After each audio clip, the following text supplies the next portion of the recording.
నమస్కారం. ఈరోజు ఈ వీడియోలో స్పీడ్ మరియు వెలాసిటీ ఈ రెండు గురించి నేర్చుకుందాం. సో ఈ లెసన్లో ముఖ్యంగా స్పీడ్, దీనిలో speed, instantaneous speed, average speed, అదేవిధంగా velocity, instantaneous velocity, average velocity మరియు స్పీడ్ వెలాసిటీ మధ్య ఉన్న భేదాలు, స్పీడ్ వెలాసిటీ ఈ రెండింటికి ఉన్న మధ్య ఉన్న రిలేషన్, వీటిని నేర్చుకుందాం. మొదటిగా స్పీడ్. స్పీడ్ అంటే ఏమిటి? స్పీడ్ అంటే మొదటిగా స్పీడ్ గురించి నేర్చుకుందాం. స్పీడ్ అంటే ప్రయాణం చేసిన దూరం. ప్రమాణ కాలాన్ని ఇలా తీసుకుందాం. ఒక సెకండ్ కాలంలో ప్రయాణం చేసిన దూరం.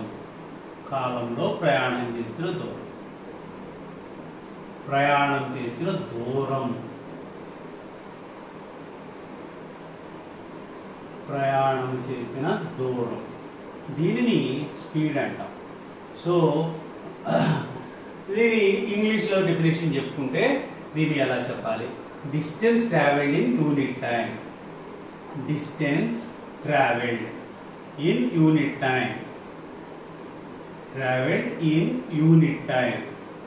సో దీనిని స్పీడ్ అని చెప్పాలి. అయితే distance travelled in unit time, దీన్ని మనం ఫార్ములాగా కనుక రాస్తే స్పీడ్ అంటే ఏంటి? స్పీడ్ అంటే ఇది దూరము బై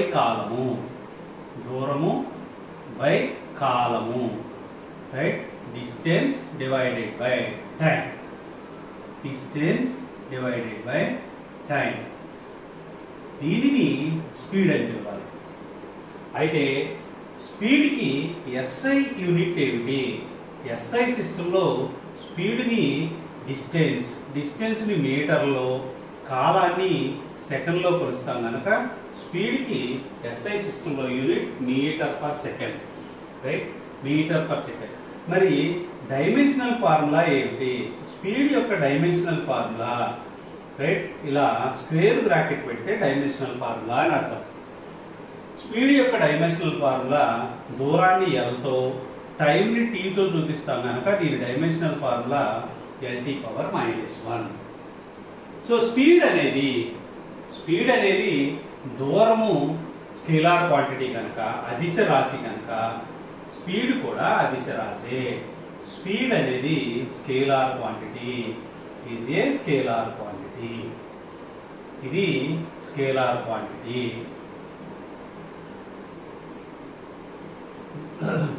సో అదిశ, దీనికి దిశ లేదు, రైట్? ఇది స్కేలార్ క్వాంటిటీ, ఇది స్పీడ్.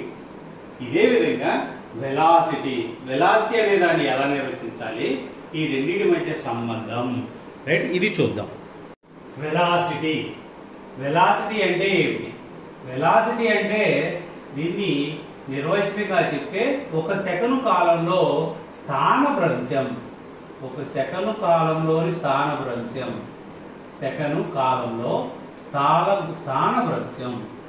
దీనిని వెలాసిటీ అనాలి. స్థానభ్రంశం, రైట్? దీని ఇంగ్లీష్ డెఫినేషన్ చెప్పుకుంటే, రైట్, డిస్ప్లేస్మెంట్ ఇన్ 1 సెకండ్.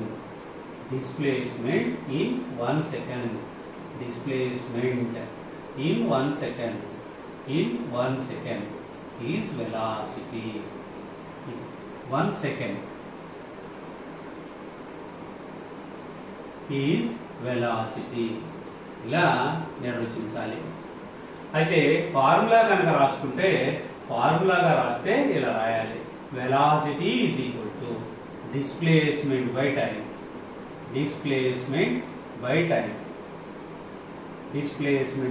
అని రాయాలి. మరి వెలాసిటీకి యూనిట్ ఏమిటి? అంటే సేమ్ స్పీడ్కి యూనిట్ ఏమిటో వెలాసిటీకి కూడా యూనిట్ అంటే ఎస్ఐ యూనిట్. సో దీనికి ఎస్ఐ యూనిట్ ఏమిటి? ఏంటంటే డిస్ప్లేస్మెంట్ మీటర్లోనే కొలుస్తాం, టైంని సెకండ్లోనే కొలుస్తాం కనుక SI unit metre per second. మళ్ళీ దీనికి డైమెన్షనల్ ఫార్ములా ఏమిటి? డైమెన్షనల్ ఫార్ములా అంటే గుర్తుపెట్టుకోండి, స్క్వేర్ బ్రాకెట్ లో పెడితే డైమెన్షనల్ ఫార్ములా అని అర్థం. డైమెన్షనల్ ఫార్ములా దీనికి కూడా LT⁻⁻1. మరి యూనిట్లు metre per second, dimensional formula LT⁻⁻1. మరి స్పీడ్ వెలాసిటీ ఒకటేనా అంటే స్పీడ్ వెలాసిటీ ఒకటి కాదు. వెలాసిటీ అనేది వెక్టార్ క్వాంటిటీ. ఎందుకు వెలాసిటీ వెక్టార్ క్వాంటిటీ ఏంటి అంటే వెలాసిటీ ఈజ్ ఏ వెక్టార్, ఇది సదిశ వెక్టార్. సో డిస్ప్లేస్మెంట్ వెక్టార్ కనుక వెలాసిటీ వెక్టార్ అయింది. సో వెలాసిటీ అనేది సదిశ రాశి, దీనికి దిశ ఉంటుంది. సో మరి స్పీడ్ వెలాసిటీ ఒకటేనా అంటే స్పీడ్ వచ్చి స్కేలార్, వెలాసిటీ వచ్చేసి వెక్టార్. సో కాబట్టి ఈ రెండు ఒకటైతే అవ్వవు. కానీ ఈ రెండింటికి మధ్య ఏమైనా సంబంధం ఉందా అంటే ఈ రెండింటికి మధ్య సంబంధం ఉంది. మొదట ఈ రెండింటికి మధ్య సంబంధాన్ని, ఆ తర్వాత ఈ రెండింటి మధ్య భేదాలని డిస్కస్ చేద్దాం. సో స్పీడ్ అండ్ వెలాసిటీ ఈ రెండింటి మధ్య ఉన్న సంబంధం ఏమిటి? ఈ రెండింటి మధ్యలో ఉన్న సంబంధం ఏంటి అంటే స్పీడ్ వెలాసిటీ ఈ రెండింటి మధ్య ఉన్న సంబంధం, వెలాసిటీ మధ్య ఉన్న సంబంధం, రైట్? ఈ రెండింటికి మధ్య ఉన్న సంబంధం, ఈ రెండింటికి మధ్యలో ఉన్న సంబంధం ఏంటంటే రెండు దరిదాపుగా ఒకే రకమైన భౌతిక రాశులు చూపిస్తాయి. కాకపోతే స్పీడ్ అనేది స్కేలార్ క్వాంటిటీ, వెలాసిటీ అనేది వెక్టార్ క్వాంటిటీ. రెండు స్పీడ్ దూరము బై కాలం, వెలాసిటీ స్థానభ్రంశము బై కాలం. So displacement by time. కాబట్టి ఇందులో దూరం పెద్దదా, స్థానభ్రంశం పెద్దదా? దూరం పెద్దదా, డిస్టెన్స్ పెద్దదా, డిస్ప్లేస్మెంట్ పెద్దదా? డిస్టెన్స్ పెద్దదా, డిస్ప్లేస్మెంట్ పెద్దదా అంటే ఇంతకుముందు దాంట్లో మనం స్పష్టంగా నేర్చుకున్నాం. డిస్ప్లేస్మెంట్ డిస్టెన్స్ తో పోలిస్తే ఎప్పుడూ చిన్నదే. కాబట్టి ఈ రెండింటికి మధ్య ఉన్న సంబంధం ఏంటి అంటే వెలాసిటీ అనేది ఎప్పుడు స్పీడ్ కన్నా చిన్నదే. వెలాసిటీ స్పీడ్ కన్నా చిన్నది. సో మరి ఈ రెండింటికి మధ్య ఉన్న సంబంధం ఏమిటి? సంబంధం ఏమిటి అంటే ఒక వస్తువు ఒక ప్రదేశాన్ని నుంచి ఇంకో ప్రదేశానికి కలిగినప్పుడు దీనికి ఖచ్చితంగా వెలాసిటీ ఉంటుంది, స్పీడ్ ఉంటుంది. వీటికి ఉదాహరణలు ఏంటి అంటే ఒక వస్తువు రోడ్డుపై ప్రయాణిస్తుంది. రోడ్డుపై ప్రయాణించే కారుకి స్పీడ్ మాత్రమే ఉంటుంది, వెలాసిటీ ఉండదు. ఎందుకని అంటే రోడ్డుపై ప్రయాణించే కారు సరాసరి ఒకే రేఖ మీద ప్రయాణం చేయడం కుదరదు. కాబట్టి దానికి వెలాసిటీ ఉండదు, స్పీడ్ మాత్రమే ఉంటుంది. కాబట్టి మనం కారుకి స్పీడ్నే కొలుస్తాం. వెలాసిటీ కొలవలేమా అంటే కొలవచ్చు. ఎప్పుడు కొలవచ్చు? ఎక్కడ ప్రారంభమైంది, ఎక్కడ అంతమైంది. ఈ రెండింటికి మధ్య డిస్ప్లేస్మెంట్ని కొలిసి ఎంత టైం తీసుకుందో చూస్తే వెలాసిటీని కూడా కొలవచ్చు. కానీ వెలాసిటీ విలువ స్పీడ్ విలువ కన్నా తక్కువగానే ఉంటుంది. మరి వెలాసిటీ దేనికి ఉంటుంది అంటే ఏదైనా ఒక వస్తువు ఒకే లైన్ మీద ప్రయాణం చేస్తే దానికి వెలాసిటీ ఉంటుంది, రైట్? ఉదాహరణ ఏంటి? నేను రాకెట్ తీసుకుంటే రాకెట్ని భూమి మీద నుంచి కనుక ఫైర్ చేస్తే అది సరాసరి వర్టికల్గా పైకి మాత్రమే వెళుతుంది. కాబట్టి దానికి వెలాసిటీ ఉంటుంది.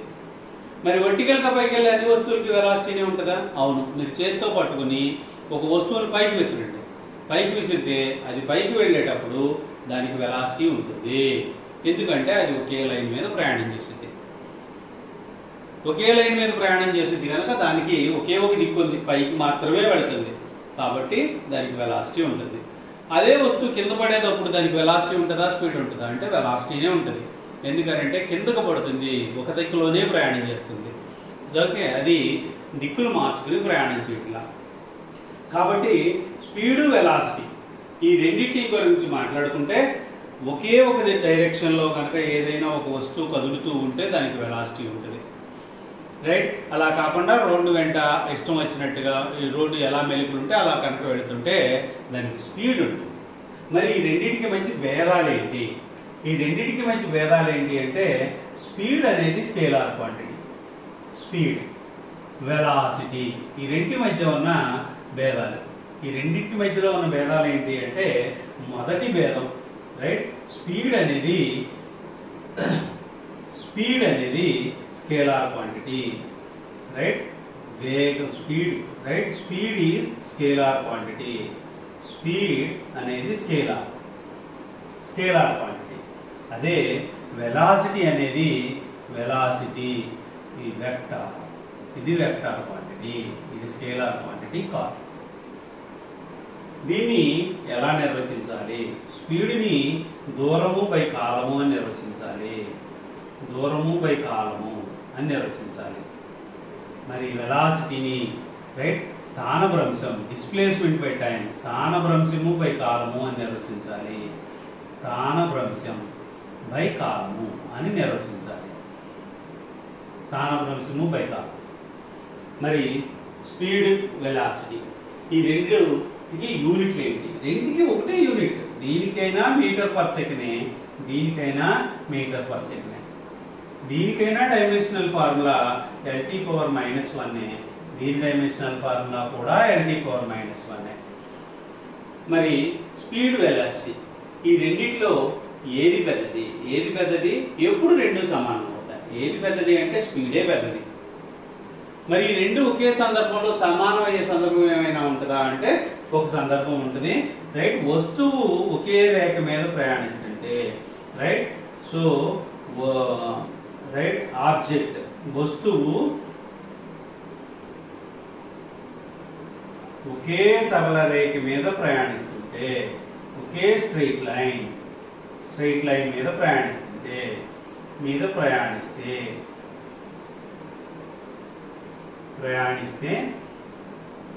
దానికి ఈ రెండు సమానం. దానికి స్పీడ్, వెలాసిటీ సమానం. స్పీడ్, వెలాసిటీ సమానం. రైట్? సో ఒకే సందర్భంలో నేను స్పీడ్ అండ్ వెలాసిటీ రెండు క్యాలిక్యులేట్ చేయగలనా? ఒక చిన్న ప్రాబ్లం చూద్దాం, క్యాలిక్యులేట్ చేయగలమో లేదో. దానిలో చూసిన తర్వాత, right, instantaneous values and average values, వీటి గురించి నేర్చుకుందాం. రైట్, ఒక వస్తువు తూర్పు దిక్కుగా 4 మీటర్లు ప్రయాణించి ఎడమ వైపుకి తిరిగి ఉత్తర దిక్కుగా 3 మీటర్లు ప్రయాణించింది. మొత్తం ప్రయాణించిన కాలం 5 సెకండ్లు అయితే వస్తువుకి స్పీడ్ ఎంత, వెలాసిటీ ఎంత? సరే, ఇక్కడ ఏం చెప్తున్నారో దీన్ని మనం డయాగ్రామ్గా గీసి డయాగ్రామ్ నుంచి నేర్చుకుందాం. మొదట దిక్కులను గుర్తిద్దాం. రైట్, ఈ దిక్కుని ఉత్తర దిక్కుగా, ఈ దిక్కుని తూర్పు దిక్కుగా తీసుకుందాం. రైట్, ఇది దక్షిణం, ఇది పశ్చిమ దిక్కు, వెస్ట్ దిక్కు. సో ఒక వస్తువు ఎలా ప్రయాణించింది అంటే 4 మీటర్లు తూర్పు దిక్కుగా ప్రయాణించింది. సపోజ్ ఇక్కడ బయలుదేరింది అనుకుంటే, ఈ బయలుదేరిన బిందువు నుంచి తూర్పుగా 4 మీటర్లు ప్రయాణించింది. ఇక్కడ నుంచి 4 మీటర్ల దూరం ప్రయాణించింది. తూర్పు దిక్కుగా 4 మీటర్లు ప్రయాణించింది. 4 మీటర్లు తూర్పు దిక్కు. అక్కడ నుండి ఎడమ వైపుకు తిరిగి ఉత్తర దిక్కుగా 3 మీటర్లు ప్రయాణించింది. ఈ మొత్తం ప్రయాణానికి, అంటే బయలుదేరినప్పుడు కాలం 0 అనుకుంటే ముగించినప్పుడు కాలం 5 సెకండ్ల టైం పట్టింది. 5 సెకండ్ల టైం కనుక పడితే ప్రయాణించిన వస్తువు యొక్క స్పీడ్ ఎంత, వెలాసిటీ ఎంత, ఇది కనుక్కోవాలి. స్పీడ్, వెలాసిటీ ఎలా కనుక్కుంటాం? స్పీడ్, వెలాసిటీ ఎలా కనుక్కుంటాం అంటే మొదట ప్రయాణం చేసిన దూరం ఎంత, తరువాత వస్తువుకి స్థానభ్రంశం ఎంత, డిస్ప్లేస్మెంట్ ఎంత, ఈ రెండు విషయాలు కనుక తెలిస్తే తెలిసిపోతుంది. ప్రయాణం చేసిన దూరము అంటే యాక్చువల్గా ట్రావెల్ చేసిన దారి. సో అతను ఇక్కడ బయలుదేరి ఇక్కడికి వచ్చాడు 4 మీటర్లు, ఇక్కడి నుంచి ఇక్కడికి వెళ్ళాడు 3 మీటర్లు. కాబట్టి ప్రయాణించిన దూరం ఎంత, డిస్టెన్స్ ఎంత, ప్రయాణించిన దూరం ఎంత అంటే 7 మీటర్లు. ఎంత కాలం ప్రయాణించాడు, ప్రయాణించిన కాలం ఎంత అంటే 5 సెకండ్లు. కాబట్టి ఇతనికి స్పీడ్ ఎంత అంటే స్పీడు ఎప్పుడు దూరము బై కాలం కనుక స్పీడ్ ఎంత అంటే ఇది 7 మీటర్లు ప్రయాణించాడు 5 సెకండ్లలో. కాబట్టి 7/5 మీటర్లు పర్ సెకండ్, ఇది స్పీడ్. 7/5 మీరు విభజించదలుచుకుంటే 7లో 5 ఒకసారి పోతే 2 మిగులుతుంది, రైట్? 1.4 మీటర్లు పర్ సెకండ్. ఇది స్పీడ్. ఇదే లెక్కలో మనం వెలాసిటీ కనుక్కోవచ్చు. వెలాసిటీ ఎలా కనుక్కుంటాం? వెలాసిటీ ఎలా కనుక్కుంటామంటే అతను ఎలా ప్రయాణం చేసినా మనకు సంబంధం లేదు. ఎక్కడ ప్రారంభించాడు, ఎక్కడ ముగించాడు, ఇదొకటే మనకు కావాలి. ప్రారంభించిన దగ్గర నుండి ముగించిన వరకు ఉన్న డిస్ప్లేస్మెంట్ ఎంత? దీన్ని డిస్ప్లేస్మెంట్ అంటాం. సో నాకు డిస్ప్లేస్మెంట్ కనుక తెలిస్తే వెలాసిటీ వచ్చేస్తుంది. సో ఎంత డిస్ప్లేస్మెంట్ ఎలా వస్తుంది? ఇది రైట్ యాంగిల్ ట్రయాంగిల్ కనుక పైథాగరస్ థియరాన్ని కనుక ఉపయోగిస్తే displacement is equal to right square root of 4² plus 3².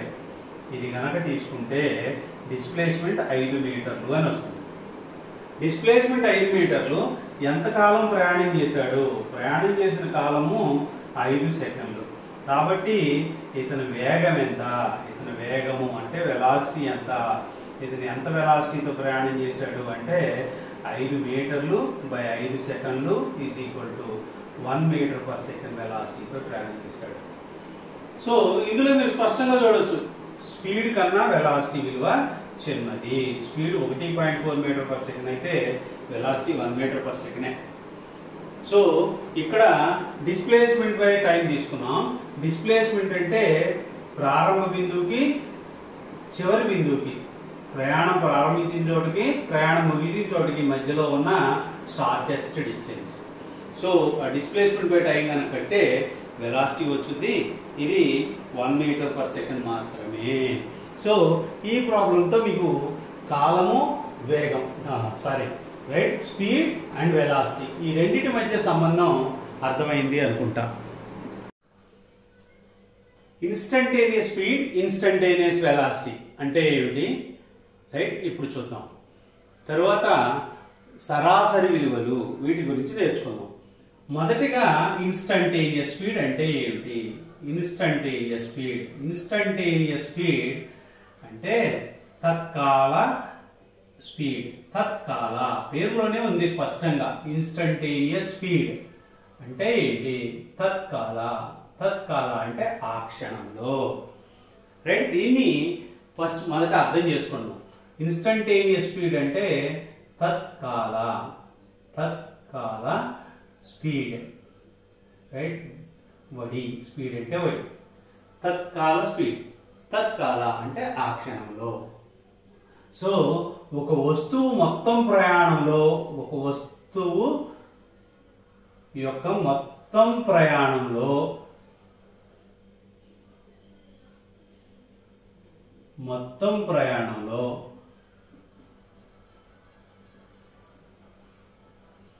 మొత్తం ప్రయాణించిన కాలంలో ఏదైనా ఒక సెకను వద్ద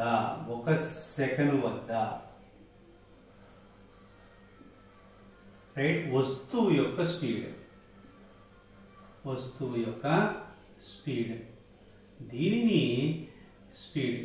ఇన్స్టంటేనియస్ స్పీడ్ అంటారు. Instantaneous speed. దీనికి నేను ఒక ఉదాహరణ చెప్తా. ఆ ఉదాహరణ నుంచి మీరు ఇన్స్టంటేనియస్ స్పీడ్ని ఇంకా అర్థం చేసుకోవచ్చు. దీన్ని ఇన్స్టంటేనియస్ స్పీడ్ అంటారు.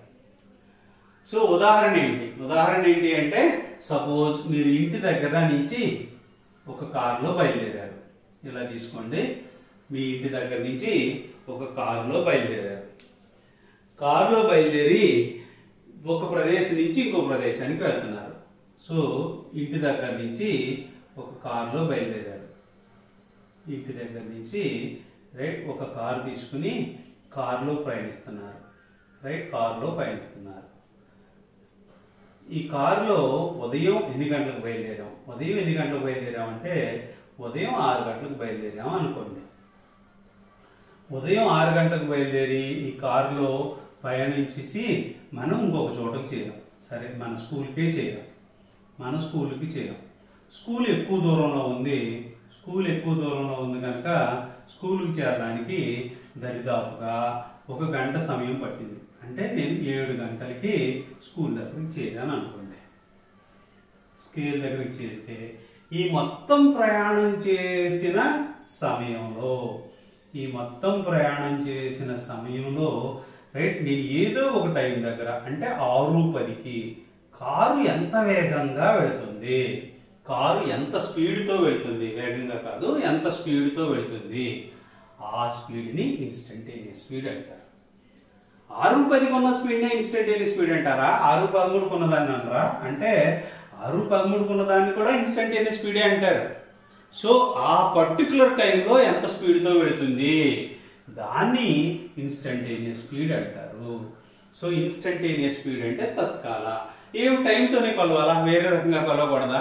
వేరే రకంగా కొలవకూడదా అంటే వేరే రకంగా కూడా కొలవచ్చు. ఏంటి అంటే నేను ఇంటి నుంచి స్కూల్కి వెళ్తుంటే మధ్యలో ఎక్కడో ఒక చోట గుడి ఉంది.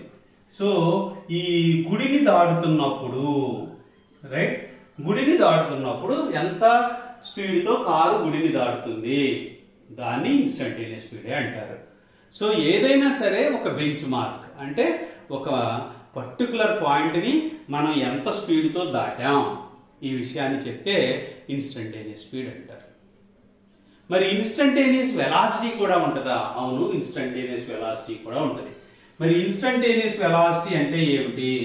ఇన్స్టంటేనియస్ వెలాసిటీ అంటే ఏంటి అంటే ఆ పర్టికులర్ టైంలో రైట్ ఒక పర్టికులర్ టైంలో ఎంత వెలాసిటీతో ఉన్నాం. కాకపోతే ఇక్కడ వాహనం ఇలా ఇష్టం వచ్చినట్టుగా వెళ్ళడం కుదరదు. ఇది స్ట్రెయిట్ లైన్లో మాత్రమే వెళ్ళాలి. ఎందుకని అంటే వెలాసిటీ అనేది వెక్టార్ ఫిజికల్ క్వాంటిటీ కాబట్టి. దేర్ఫోర్ నేను బయలుదేరి దగ్గర నుంచి this is starting point. So బయలుదేరిన దగ్గర నుంచి నా ఎండింగ్ పాయింట్ వరకు ఒకే డైరెక్షన్లో కనుక ప్రయాణం చేస్తుంటే so ending point. So starting point నుంచి ఎండింగ్ పాయింట్ వరకు ఒకే డైరెక్షన్లో ప్రయాణం చేస్తున్నప్పుడు నేను మధ్యలో ఎక్కడో ఒక పాయింట్ని తీసుకున్నా. సో ఈ పాయింట్ దగ్గర నేను రైట్ ఇక్కడ ఎంత వెలాసిటీతో ట్రావెల్ చేస్తున్నాం రైట్ ఆ పాయింట్ దగ్గర ఉన్న వెలాసిటీ ఏమైతే ఉందో ఆ వెలాసిటీని ఇన్స్టంటేనియస్ వెలాసిటీ అంటారు. ఒకే ఒక తేడా, ఇక్కడ కారు కనుక రోడ్డు మీద వెళ్ళుద్ది కనుక అది రోడ్డు ఎలా ఉంటే అలా వెళ్లాల్సిందే. కాబట్టి కారుకు స్పీడే ఉంటుంది. ఆ స్పీడ్ ఉన్న కారుకి ఒక పర్టికులర్ టైం దగ్గర ఎంత స్పీడ్ ఉందో చెప్తే దాన్ని ఇన్స్టంటేనియస్ స్పీడ్ అంటారు. కానీ ఏదైనా ఒక వస్తువు ఒక స్ట్రెయిట్ లైన్ లో కనుక ట్రావెల్ చేయగలిగితే ఈ స్ట్రెయిట్ లైన్ లో ట్రావెల్ చేసే వస్తువు ఒక పర్టికులర్ టైం దగ్గర ఎంత వెలాసిటీతో వెళుతుందో చెప్తే దాన్ని ఇన్స్టంటేనియస్ వెలాసిటీ అంటాం.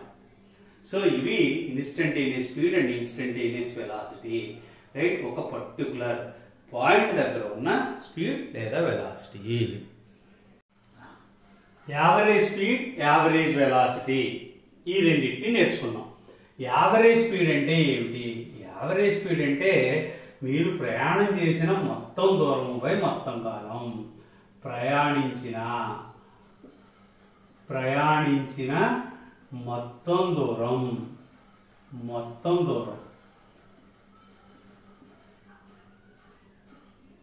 డివైడెడ్ బై మొత్తం కాలం రైట్ ప్రయాణ కాలం.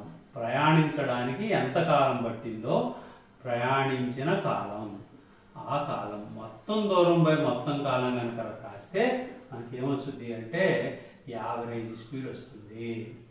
యావరేజ్ స్పీడ్ మొత్తం దూరము బై మొత్తం కాలం రాయాలి. అంటే ఇందాక ఉదాహరణ లాగానే నేను ఇంటి దగ్గర బయలుదేరి స్కూలుకు చేరడానికి రోడ్డు ఎలా ఉంటే అలా ప్రయాణించి స్కూలుకి చేరాం రైట్ స్కూలుకి చేరాం ఇది అనుకోండి. మరి నేను ప్రయాణించిన మొత్తం దూరం ఎంత? ఫర్ ఎగ్జాంపుల్ 3 కిలోమీటర్ల దూరం ప్రయాణించాను అనుకోండి. ఎంత సమయం పట్టింది? ఇక్కడ ఉదయం 6 గంటలకు బయలుదేరా, ఇక్కడికి చేరింది నేను ఉదయం 7 గంటలకి. అంటే ఎంత సమయం పట్టింది? 1 గంట సమయం పట్టింది. అప్పుడు నా యావరేజ్ స్పీడ్ ఎంత? యావరేజ్ స్పీడ్ ఎంత అంటే ఈ యావరేజ్ స్పీడ్ ప్రయాణించిన మొత్తం దూరం 3 కిలోమీటర్లు, తీసుకున్న టైం 1 గంట. కాబట్టి యావరేజ్ స్పీడ్ వచ్చి 3 కిలోమీటర్లు పర్ 1 అవర్. ఇది యావరేజ్ స్పీడ్ అవుతుంది. అయితే దీంట్లో ఒక విషయాన్ని గుర్తుపెట్టుకోవాలి. ప్రతి చోట నేను 3 కిలోమీటర్లు పర్ గంట వేగంతో ప్రయాణించానా అంటే ప్రతి చోట ప్రయాణం చేసి ఉండవలసిన అవసరం లేదు. ఒక చోట ఇంతకన్నా ఎక్కువ స్పీడ్తో వెళ్ళి ఉండొచ్చు, ఒక చోట అంతకన్నా తక్కువ స్పీడ్తో వెళ్ళి ఉండొచ్చు, మధ్యలో ఎక్కడైనా ఆగి కూడా ఉండవచ్చు. ఒకవేళ ఆగితే అక్కడ స్పీడ్ ఎంత అంటే ఇన్స్టంటేనియస్ స్పీడ్ 0. సో నేను ఇంటి నుంచి స్కూల్కి వెళ్లే దారిలో ఎక్కడో ఒక సిగ్నల్ లైట్ ఉంది. సిగ్నల్ లైట్ దగ్గర కారు ఆగిపోయాం. సిగ్నల్ లేక ఎర్ర లైట్ ఉంది, సిగ్నల్ ఆపేసాం. సో కారు ఆగిపోయింది. కారు ఆగిపోతే స్పీడ్ ఎంత అంటే 0. సో ఇన్స్టంటేనియస్ స్పీడ్ 0, కానీ యావరేజ్ స్పీడ్ 0 కాదు. సో ఇన్స్టంటేనియస్ స్పీడ్ 0 అవ్వచ్చు, 3 కన్నా ఇంతకన్నా ఎక్కువ అవ్వచ్చు, ఇంతకన్నా తక్కువ అవ్వచ్చు, కానీ యావరేజ్ అంటే మొత్తం దూరాన్ని చూపిస్తుంది. మనం ప్రయాణం చేసిన మొత్తం దూరముపై ప్రయాణం చేయడానికి పట్టిన కాలం, దీన్ని యావరేజ్ స్పీడ్ అంటాం. అదేవిధంగా ఇక్కడ యావరేజ్ వెలాసిటీని కూడా చెప్పొచ్చు. యావరేజ్ వెలాసిటీ అంటే ఏంటి? ఒకే ఒక తేడా, average velocity, average speed, right? ఇది మొత్తం స్థానభ్రంశం, మొత్తం displacement divided by time, total time taken, so total time, దీన్ని రైట్ యావరేజ్ వెలాసిటీ అనాలి. మరి యావరేజ్ వెలాసిటీకి నేను ఏం చేయాలి? ఎలా అంటే అలా ప్రయాణం చేయొచ్చా అంటే ఎలా అంటే అలా ప్రయాణం చేయడం కుదరదు. ఒకే లైన్లో ట్రావెల్ చేయాలి. ఒకే లైన్లో ట్రావెల్ చేసి ప్రారంభించిన పాయింట్ నుంచి చివరి పాయింట్కి స్ట్రెయిట్ లైన్ మీద ట్రావెల్ చేస్తే అప్పుడు దాన్ని నేను యావరేజ్ వెలాసిటీ అంట. ఎంత దూరం డిస్ప్లేస్మెంట్ ఎంత? ఒకవేళ డిస్ప్లేస్మెంట్ 2 కిలోమీటర్స్ అనుకోండి, ఎంత టైం తీసుకుంది? ఇక్కడ నేను 0 టైంకి బయలుదేరా, ఇక్కడికి నేను ఫర్ ఎగ్జాంపుల్ 1 గంటకి చేరా. అప్పుడు యావరేజ్ వెలాసిటీ ఎంత? యావరేజ్ వెలాసిటీ ఎంత అంటే 2 కిలోమీటర్లు పర్ గంట. 2 కిలోమీటర్లు పర్ గంట. సో ఒకే ఒక తేడాన్ని మీరు స్పష్టంగా చూడాలి డిస్ప్లేస్మెంట్కి డిస్టెన్స్కి. డిస్టెన్స్ అండ్ యావరేజ్ స్పీడ్, వీటి గురించి మాట్లాడుతున్నప్పుడు నేను రోడ్డు ఎలా ఉంటే అలా ప్రయాణించిన దూరాన్ని లెక్క చేస్తాను. కానీ ఈ వెలాసిటీలు డిస్ప్లేస్మెంట్ల గురించి మాట్లాడుతున్నప్పుడు నేను ఎలా ప్రయాణించానో నాకు తెలియదు. నేను ప్రయాణించిన మార్గం గురించి అసలు నేను మాట్లాడినా, కానీ ఎక్కడ బయలుదేరాను, ఎక్కడ ముగించాను, ఈ రెంటి మధ్య స్ట్రెయిట్ లైన్లో ఎంత దూరం ప్రయాణించేసాం, స్ట్రెయిట్ లైన్లో అదే మాట్లాడతా. సో అది యావరేజ్ స్పీడ్, యావరేజ్ వెలాసిటీకి ఉన్న difference. So instantaneous velocity, average velocity, ఈ రెండు అర్థమైతే వీటి మీద కొన్ని ప్రాబ్లమ్ని డిస్కస్ చేద్దాం. ఈ సమస్యని చూద్దాం. ఒక కారు మొత్తం దూరంలో సగం దూరం v1 స్పీడ్తో, మిగిలిన సగం దూరం v2 స్పీడ్తో ప్రయాణిస్తే యావరేజ్ స్పీడ్ ఎంత? సో ఇందులో సమస్య ప్రాబ్లమ్ని ఎలా ఇచ్చారో ఈ ప్రాబ్లమ్ని మనం ఎలా సాల్వ్ చేయాలి ఇది నేర్చుకుందాం. ఈ ప్రాబ్లం చదువుతుంటే ఒక విషయం కనిపిస్తుంది. ఏంటి అంటే ఒక కారు ఒక చోట ప్రారంభమైంది, ప్రారంభించి సగం దూరం ప్రయాణం చేసింది. సో ఎంత దూరం అంటే మొత్తం దూరాన్ని నేను d అనుకుంటే dలో సగం దూరాన్ని ప్రయాణం చేసింది. ఎంత స్పీడ్తో ప్రయాణం చేసింది? ఎంత స్పీడ్తో అంటే v1 స్పీడ్తో. మిగిలిపోయిన సగం దూరాన్ని ఎంత స్పీడ్తో ప్రయాణం చేసింది అంటే v2 స్పీడ్తో ప్రయాణం చేసింది. సో ఏ దగ్గర ప్రారంభించింది అనుకోండి, b వరకు v1 స్పీడ్తో d/2 దూరాన్ని చేసింది. b నుంచి c వరకు మళ్ళీ అదే d/2 దూరాన్ని v2 వేగంతో ప్రయాణం చేసింది. అయితే ఇప్పుడు నాకేం కావాలి? ఏ నుంచి c వరకు సరాసరి స్పీడ్ ఎంత, యావరేజ్ స్పీడ్ ఎంత, ఇది కావాల్సిందే. మొత్తం దూరానికి స్పీడ్ ఎంత, యావరేజ్ స్పీడ్, ఇది కనుక్కోవాలి అంటే మనం ఫార్ములాను ఉపయోగించవచ్చు. కాకపోతే ఇందులో ఒక విషయం చూడండి, ఏ నుంచి బి వరకు ఎంత కాలం పట్టింది, బి నుంచి సి వరకు ఎంత కాలం పట్టింది, మొత్తం ప్రయాణ కాలం ఎంత, ఈ వివరాలు లేవు. అంటే మనం ఫస్ట్ ఏ నుంచి బికి ప్రయాణం చేయడానికి ఎంత కాలం పడుతుందో కనుక్కోవాలి. తరువాత బి నుంచి సి వరకు ప్రయాణం చేయడానికి ఎంత కాలం పడుతుందో కనుక్కోవాలి.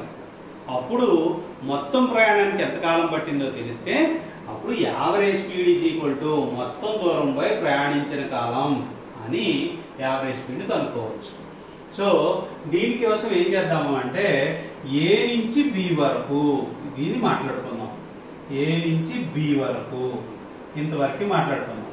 ఏ నుంచి బి వరకు తీసుకుంటే దూరం ఎంత, దూరం ఎంత, దూరం ఎంత అంటే d/2.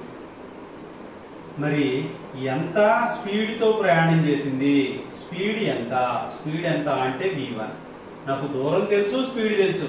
అప్పుడు ఎంత కాలం పట్టింది అంటే ప్రయాణించిన కాలం ఎంత, ప్రయాణించిన కాలం, రైట్, ఇది ఎంత, ప్రయాణించిన కాలం ఎంత అంటే దీన్ని మనం ఒకవేళ t1 అనుకుంటే ప్రయాణించిన కాలము ఈజ్ ఈక్వల్ టు, రైట్, దూరము బై వేగము, దూరము బై స్పీడ్, రైట్, దూరము బై స్పీడ్.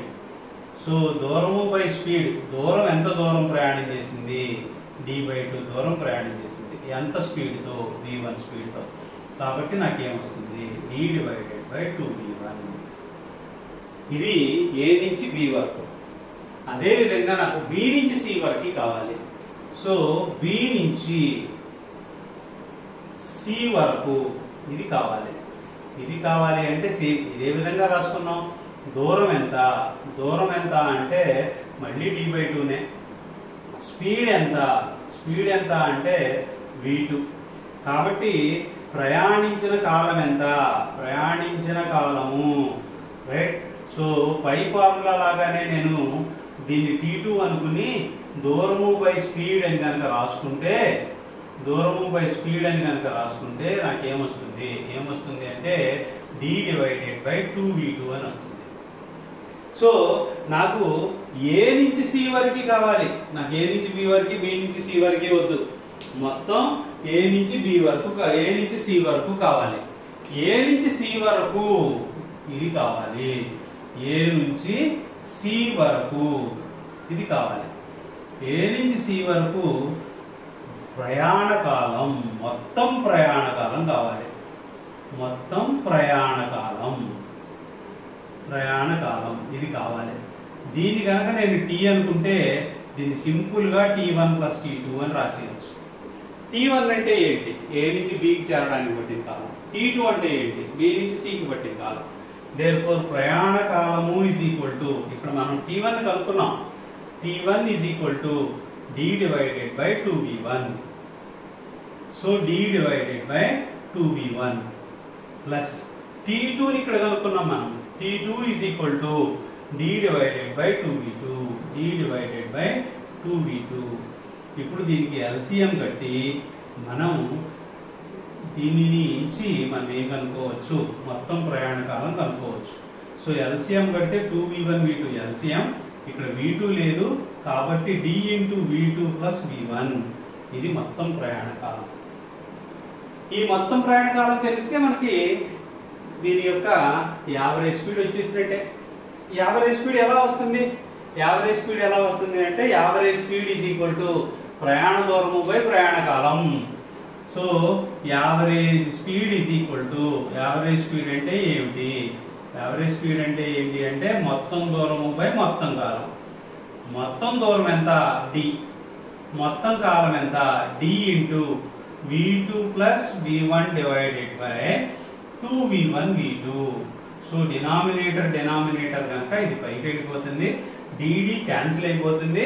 అయిపోతే నాకు యావరేజ్ స్పీడ్ ఎంత వచ్చింది, యావరేజ్ స్పీడ్ ఎంత వచ్చింది అంటే ఫైనల్గా యావరేజ్ స్పీడ్ నాకు వచ్చిన విలువ 2v1v2 / v1 + v2. ఇది average speed. So average speed, so ఇది సగం సగం దూరం కనుక v1v2 వేగాలతో ప్రయాణిస్తే యావరేజ్ స్పీడ్ యొక్క ఫార్ములా 2v1v2 / v1 + v2. దీనిలో నేను న్యూమరికల్ వాల్యూ తీసుకుని యావరేజ్ స్పీడ్ కనుక్కోవచ్చా, ఇది కనుక్కుందాం. న్యూమరికల్ వాల్యూలు తీసుకుని ఇది కనుక్కోవచ్చా అంటే దీనికోసం ఒక పని చేద్దాం, చిన్న మార్పు చేద్దాం. ఏం చేద్దామంటే కారు మొత్తం దూరంలో సగం దూరాన్ని 20 మీటర్లు పర్ సెకండ్తో ప్రయాణం చేసింది. అంటే v1 విలువ ఎంత? 20 మీటర్లు పర్ సెకండ్. మిగిలిన సగం దూరాన్ని 30 మీటర్లు పర్ సెకండ్తో ప్రయాణం చేసింది. అంటే v2 విలువ ఎంత? 30 మీటర్లు పర్ సెకండ్. అయితే సరాసరి స్పీడ్ ఎంత? ఈ ఫార్ములాలో సబ్స్టిట్యూట్ చేస్తే వచ్చేస్తుంది. కాబట్టి నేను సరాసరి స్పీడ్ కనుక్కోవాలి అంటే సరాసరి right average speed is equal to this is equal to 2 into v1 v2 by v1 plus v2. దీనిలో సబ్స్టిట్యూట్ చేస్తా. దీనిలో రాస్తే 2 into v1 అంటే 20, v2 అంటే 30 డివైడెడ్ బై 20 plus 30. సో దీన్ని మల్టిప్లై చేస్తే సో ఇది 50. 2 into 20 into 30 divided by 50, right? 2 into 20 40, 40 into 30 1200. So దీన్ని సింప్లిఫై చేస్తే నాకు ఏమవుతుంది అంటే 120/5. 120/5 ని ఇంకా డివైడ్ చేస్తే మనకి ఏమవుతుంది అంటే 24 మీటర్స్ పర్ సెకండ్. దేర్ఫోర్ ఒక కారు సగం దూరాన్ని 20 మీటర్లు పర్ సెకండ్, మిగిలిన సగం దూరాన్ని 30 మీటర్లు పర్ సెకండ్ తో కనుక ప్రయాణం చేస్తే దాని యావరేజ్ స్పీడ్ ఎంత? యావరేజ్ స్పీడ్ ఎంత అంటే 24 మీటర్లు పర్ సెకండ్. 20కి 30కి నేను యావరేజ్ కట్టేసి 25 అని రాస్తాను అంటే తప్పు అయిపోతుంది, రైట్? ఇది 25 కాదు 24. సో సగం దూరాన్ని 20 మీటర్లు పర్ సెకండ్, మిగిలిన సగం దూరాన్ని 30 మీటర్లు పర్ సెకండ్ తో కనుక ప్రయాణిస్తే average speed 24 metres per second మాత్రమే, రైట్? యావరేజ్ స్పీడ్, యావరేజ్ వెలాసిటీకి సంబంధించి మరో లెక్క చూద్దాం. ఇందులో ఒక కారు మొత్తం ప్రయాణ కాలంలో, ఇందాక దానిలో మొత్తం ప్రయాణ దూరంలో, ఇప్పుడు మొత్తం ప్రయాణ కాలంలో సగం కాలం v1 స్పీడ్తో, మిగిలిన సగం కాలం v2 స్పీడ్తో ప్రయాణిస్తే యావరేజ్ స్పీడ్ ఎంత? మళ్ళీ సమస్యని అర్థం చేసుకోవాలి. అర్థం చేసుకున్న తర్వాత మాత్రమే సమస్యని స్పష్టంగా సాల్వ్ చేయాలి, రైట్? ఈ సమస్యని అర్థం చేసుకోవడానికి ఏం చేద్దామంటే ఒక ఎప్పుడు ప్రారంభమైతే దాన్ని 0 టైం కింద తీసుకున్నాం. ప్రారంభమైంది 0 టైంలో, ప్రయాణం అయిన తర్వాత మొత్తం ప్రయాణ కాలంలో సగం కాలం అంటే t/2 కాలం. t/2 కాలం ఎంత స్పీడ్తో ప్రయాణించింది అంటే v1 స్పీడ్తో ప్రయాణించింది. మళ్ళీ ఇక్కడి నుంచి ఇంకొక t/2 కాలం అంటే మొత్తం టైం t v2 వేగంతో ప్రయాణం చేస్తుంది, v2 స్పీడ్తో ప్రయాణం చేస్తుంది. గనక అయితే యావరేజ్ స్పీడ్ ఎంత? సో మళ్ళీ జాగ్రత్త చూడండి. 0 టైం దగ్గర స్టార్ట్ అయితే t/2 టైం మూసేసరికి v1 స్పీడ్తో, t/2 నుంచి t టైం వరకు v2 స్పీడ్తో కనుక ప్రయాణం చేస్తే ఇది ప్రయాణం చేసిన యావరేజ్ స్పీడ్ ఎంత? ఇక్కడ దూరాలు ఇవ్వలేదు కాబట్టి ఈ పాయింట్ను మనం ABC అని ఇందాక తీసుకున్నట్టే తీసుకుందాం. తీసుకుంటే A నుంచి B వరకు వేగం స్పీడ్ ఎంత? A నుంచి B వరకు స్పీడ్ ఎంత అంటే v1. ఎంత టైం పట్టింది? ఎంత టైం పట్టింది అంటే t/2 టైం పట్టింది. అప్పుడు దూరం ఎంత? A నుంచి B వరకు మన దూరం ఎంత అంటే దీన్ని నేను కనుక d1 అని రాస్తే దూరము is equal to speed into time. కాబట్టి v1 ఇంటూ t/2. అదేవిధంగా నేను B నుంచి C వరకు, B దగ్గర నుంచి C వరకు ఎంత స్పీడ్తో ప్రయాణం చేసాం? ఎంత స్పీడ్తో ప్రయాణం చేసామంటే v2 స్పీడ్తో ప్రయాణం చేసాం. ఎంత కాలం ప్రయాణం చేసాం అంటే మళ్ళీ t/2నే. సో ఎంత దూరం ప్రయాణం చేసాం?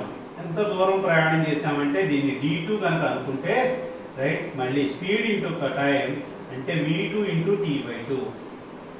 సో నేను A నుంచి C వరకు మొత్తం టైం పీరియడ్ కనుక తీసుకుంటే ఎక్కడి నుంచి ఎక్కడ వరకు A నుంచి C వరకు మొత్తం తీసుకుంటే ప్రయాణం చేసిన మొత్తం దూరం ఎంత? ప్రయాణం చేసిన మొత్తం దూరం ఎంత అంటే దీన్ని d అనుకుంటే ఇది d1 ప్లస్ d2 అవుతుంది. మరి ఎక్కడి నుంచి ఎక్కడి d1? A నుంచి B వరకు d1. బి నుంచి సి వరకు d2. కాబట్టి మొత్తం దూరం ఎంత అంటే d1 ప్లస్ d2. ఇందులో నాకు d1 తెలుసు. ఎంత తెలుసు? d1 అంటే v1 ఇంటూ t/2 అని తెలుసు. d2 కూడా తెలుసు. d2 అంటే v2 ఇంటూ t/2 ఇది కూడా తెలుసు. ఇందులో t/2ని కనుక నేను కామన్ తీస్తే నాకు ఇక్కడ మిగిలింది v1 plus v2.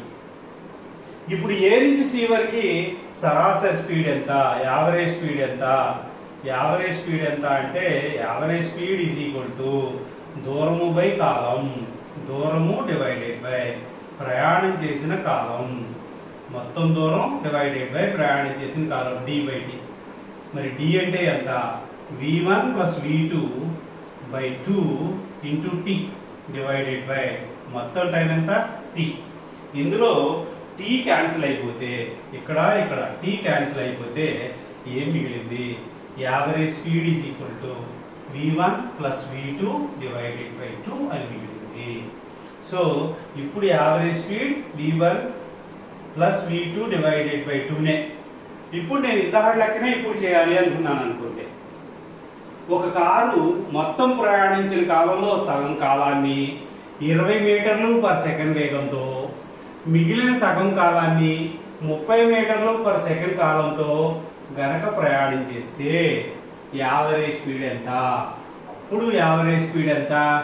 Average speed ఎంత అంటే average speed is equal to v1 plus v2 by 2 అంటే 20 plus 30 by 2 is equal to 25 మీటర్లు పర్ సెకండ్ మాత్రమే. ఇప్పుడు ఇందాక సమస్యకి ఈ సమస్యకి ఉన్న తేడా ఏమిటి? తేడా ఏంటి అంటే స్పష్టంగా చూడండి. ఇందాక దాంట్లో సగం దూరాన్ని v1 స్పీడ్తో, మిగిలిన సగం దూరాన్ని v2 స్పీడ్తో ట్రావెల్ చేసింది. అప్పుడు నాకు యావరేజ్ ఎంత వచ్చింది? 24 అనే వచ్చింది. ఇప్పుడు సగం కాలాన్ని, ఇందాక దూరం, ఇప్పుడు కాలం v1 స్పీడ్తో, మిగిలిన సగం ప్రయాణ కాలాన్ని v2 స్పీడ్తో ట్రావెల్ చేసింది. ఇప్పుడు నాకు యావరేజ్ ఏంటి అంటే v1 ప్లస్ v2 బై 2నే. అంటే నేను 20-30 కనుక తీసుకుంటే ఇప్పుడు 25 వస్తుంది. రైట్? ఈ రెండు ప్రాబ్లం మధ్య తేడాన్ని గుర్తిస్తే మీకు average speed, average velocity, right, instantaneous speed, వీటి మీద ఒక మంచి అవగాహన వస్తుంది.